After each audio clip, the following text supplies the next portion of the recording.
kabar Anda semua? Saya akan mengajak Anda bergabung dengan Bung Rocky Gerung ini menjawab beberapa pertanyaan yang diajukan oleh para subscriber maupun dari para penggemar Bung Rocky Gerung nih. Bung Rocky, kelihatannya perbincangan Anda dengan Ustadz Abdul Somad kemarin banyak sekali menyita perhatian publik, dan tapi pertanyaan yang mereka ini ada yang tanya, ini sebentar, namanya Afifa ini di Bekasi, dia bertanya, kapan dong giliran Bung Rocky Gerung tanya-tanya ke Ustadz Abdul Somad? Itu pertanyaan yang pertama. Iya, sebetulnya format kemarin itu kita saling bertanya. Tapi mungkin yang lebih banyak problem Ustadz Somad, sehingga dia yang bertanya ke saya berlebih-lebihan. Tapi nggak apa-apa juga, Ustadz Somad juga enak-enak aja kan. Ya, nah, ya. saya sebetulnya hanya ingin menghibur publik, karena kan udah lama tuh orang minta. Dan akhirnya oke, kita atur dengan Ustadz Somad, timnya hubungi saya bilang oke. Tapi kita tidak ngomong tentang soal-soal bukan yang sensitif, yang diinginkan orang itu. Orang kan menginginkan bicara agama tuh. Nah, Ustadz Somad kan figur publik, bukan cuma agama yang dia pahami. Jadi saya berupaya untuk membawa pembicaraan itu pada soal yang bisa diterima oleh semua orang. Diterima artinya tidak eksklusif soal agama tuh. Tentu Ustadz Somad punya keahlian yang luar biasa dalam soal teologi itu. Tapi kita juga masih singgung kan beberapa soal kematian. Jadi tema-tema yang berhubungan dengan teologi dan filosofi secara umum. Ya mungkin nanti satu waktu kita gantian, jadi saya yang bertanya pada Ustadz Somad itu. Ya, ya, ini menarik ini. Ya, melalui FNN.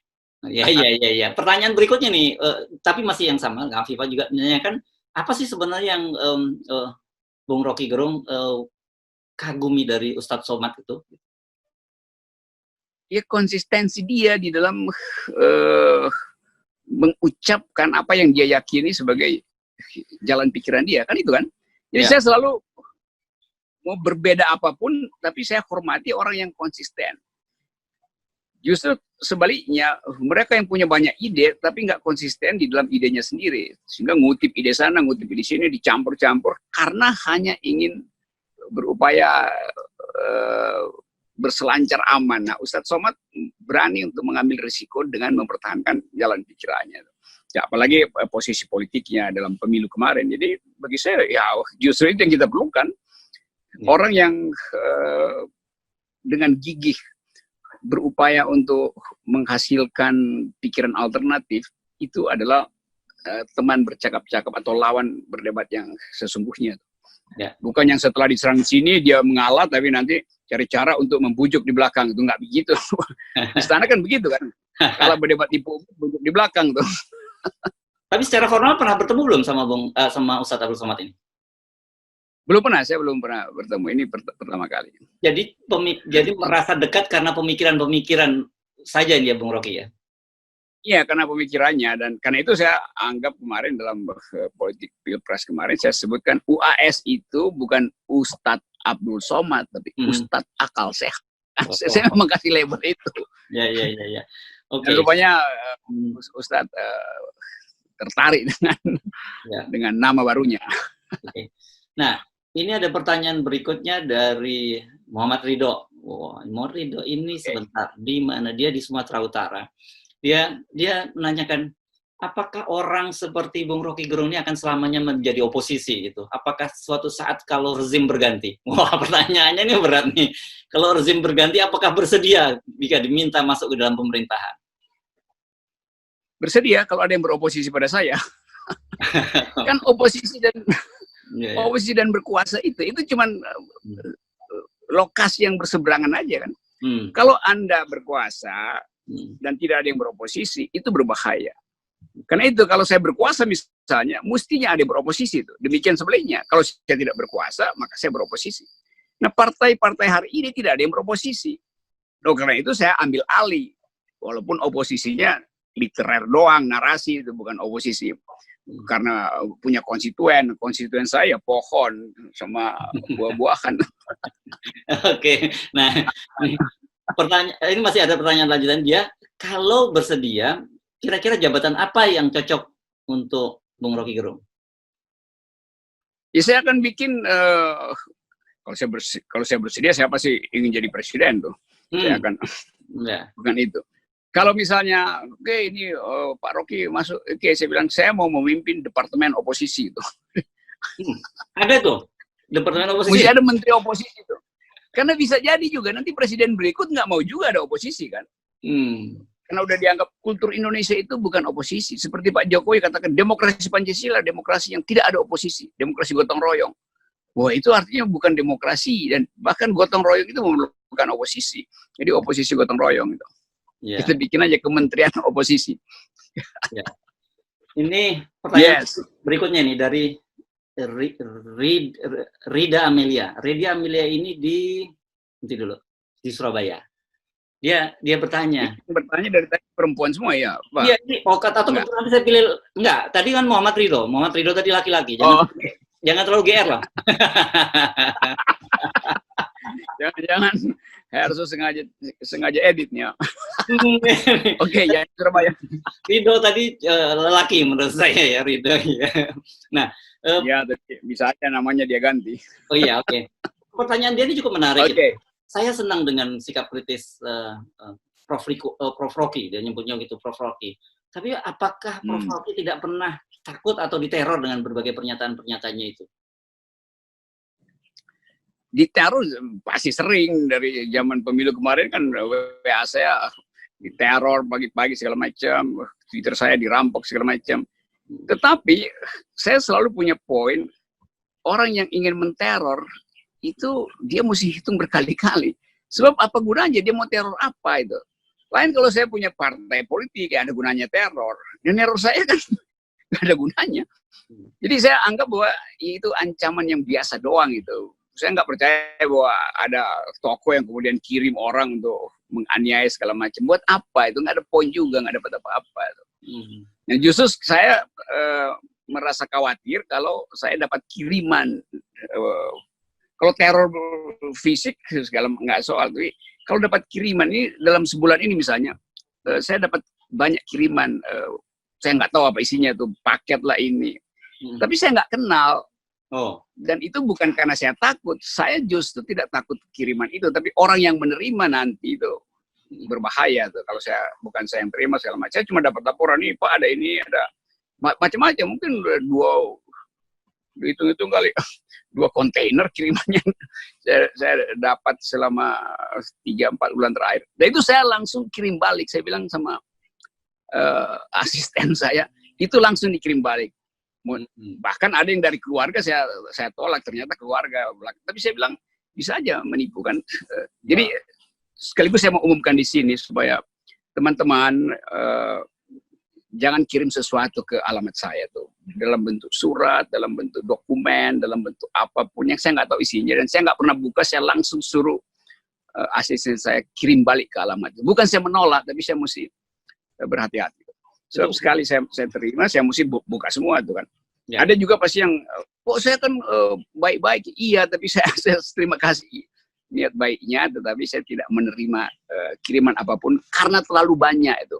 Dan itu membuat rumit manajemen hidup saya. Jadi sekali lagi itu oke. Tapi itu terima kasih dapat. Ya. Menolak itu nggak kenal gender nih ya. Laki perempuan ada tolak semua ya. Saya nggak tahu. Kadang-kala ada yang menipu gendernya kan supaya dapat perhatian. Jadi demi itu saya tolak. Jadi keluarga pun atau teman dekat pun saya nggak pernah lihat lagi siapa. Saya cuma pesan kalau ada titipan, ada barang kiriman langsung dikembalikan aja. Kecuali yang udah telepon duluan, tuh, jadi saya tahu siapa. Tuh. Ini buat keamanan, bukan keamanan saya, ini keamanan tetangga, keamanan lingkungan di sekitar saya. Termasuk juga apa namanya kan beredar terus bahwa saya seolah-olah ada akun Twitter baru, ada akun Facebook, segala macam. Saya nggak punya itu, jadi banyak orang yang masih merasa saya bikin sesuatu. Kalau ada akun baru, saya pasti umumkan melalui FNN channel. Karena orang ada juga yang fans clubnya Rocky gitu kan, namanya fans club ya berarti bukan Rocky ya, ada ya. Bukan saya tuh. Orang selalu anggap saya yang bina. Saya nggak pernah bina orang. Membina diri sendiri aja malas. Nggak pernah ya? Enggak lah. Oke. Nah ini cowok nih, supaya nggak diomongin buat cewek. Namanya Dimas Aditya nih dari Makassar nih. Ini kelihatannya mewakili Indonesia Timur nih. Pak Rocky, orang kalau sistem politiknya seperti sekarang, wah ini serius ini. Orang Indonesia Timur seperti kita ini, wah artinya seperti Pak Riko dan saya, Pak Rocky dan saya, ini nggak pernah akan jadi presiden dong, karena suara pemilih itu terbesar itu di Jawa Tengah dan Jawa Timur. Jadi sebenarnya ketika orang menguasai wilayah Jawa Timur dan Jawa Tengah itu relatif dia 60% sudah jadi presiden nih. Ini usulan bagaimana dengan sistem politik kita ini? Nah itu asumsi yang keliru itu, saudara siapa namanya Risi ya. Dimas ya. Saudara Dimas itu nggak begitu. Kita terhalang bukan karena distribusi geografi. Itu distribusi geografi nggak bisa dirubah itu. Kita terhalang karena threshold, itu masalahnya. Jadi kalau threshold dibuka, ya orang dengan sendirinya bisa cari alternatif. Indonesia Timur, Indonesia Tenggara, Indonesia Barat Daya. Kan soalnya partai-partai besar itu pasang threshold. Sehingga mereka yang potensial tidak bisa dimunculkan. Sehingga publik tidak punya pilihan tuh. Jadi baik orang Indonesia bagian barat atau Jawa umumnya, kalau thresholdnya dibuka, ya orang Jawa bisa melihat siapa yang bermutu. Bisa juga bukan dari Jawa, calonnya dari luar daerah juga bisa kan. Jadi kita mau uji nanti, apakah demokrasi kita masih bisa disebut demokratis kalau pemilunya pakai threshold, pakai ambang batas. Ini seolah hanya partai yang punya dalam pemilu sebelumnya dapat 25% pemilih atau 20% anggota DPR yang boleh mencalonkan presiden. Padahal Undang-Undang Dasar bilang presiden terpilih itu disebut terpilih bila dipilih oleh 51% penduduk Indonesia atau 50+1, bukan karena diusulkan berdasarkan threshold. Jadi threshold itu ada di dalam Undang-Undang Dasar, yaitu 50+1%, maka dia terpilih. Kan itu soalnya tuh. Jadi dari Indonesia Timur tentu orang-orang yang bermutu dari Makassar, dari Palopo, Gorontalo, Manado, Ambon, Papua harus juga bersama-sama menuntut agar supaya threshold itu dihilangkan, supaya potensi mereka dimungkinkan untuk bertanding dengan mereka yang ada di Jawa. Kan itu aja soalnya tuh. Oke. Jadi nggak perlu khawatir untuk orang Indonesia Timur. Nah ini saya pilih lagi nih. Ya, saya pilih lagi nih. Nah, namanya Jeffrey W. Jeffrey W ini dari Manado. Ini bisa aja Wawor, hubungan atau apa ini kalau Manado ya. Cuman tapi disingkatnya Jeffrey W gitu. Bisa juga Woku.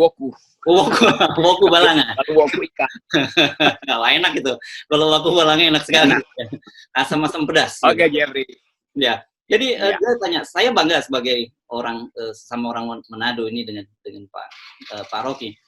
Bagaimana sih menularkan keberanian seperti Pak Rocky ini? Karena saya lihat bangsa Indonesia ini salah satunya kelemahannya adalah kurang keberanian. Bukan soal keberanian sebetulnya, tapi kejujuran untuk mengucapkan sesuatu. Jadi kalau dia dari hatinya jujur, itu dengan sendirinya keberanian timbul. Ya. Kalau di dalam hatinya terjadi semacam konfrontasi, ya mau diucapin nggak, itu dengan sendirinya menghambat keberaniannya tuh. Jadi keberanian itu cuman ujung atau ekor dari kejujuran itu. Jadi mulailah dengan jujur, menganalisa jujur, ucapkan kalimat dengan pilihan kata yang jujur, yang tidak bersayap.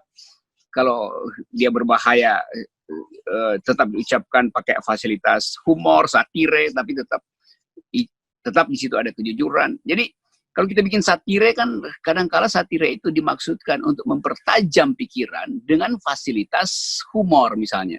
Yeah. Bukan untuk menghilangkan isi pikiran justru. Itu cuma teknik aja. Jadi sekali lagi keberanian itu adalah ekor dari kejujuran. Nah, ekor akan ikut kepala. Jadi kalau kepalanya udah jujur, ya keberanian itu pasti ngikut. Gitu kira-kira rumusnya. Baru. Oke, nanti masih banyak nih. Tapi saya kira kita akhiri 5 penanya saja dulu hari ini. Dan saya cuma mengingatkan lagi Bung Rocky tadi, dari 5 penanya tadi 3 cowok. Jangan terlalu GR gitu, bahwa semua penanyanya cewek. Nanti berikutnya 1 aja cowok ya. Oke. Oke, terima kasih Bung Rocky. Ya. Oke, Arsu. Bye.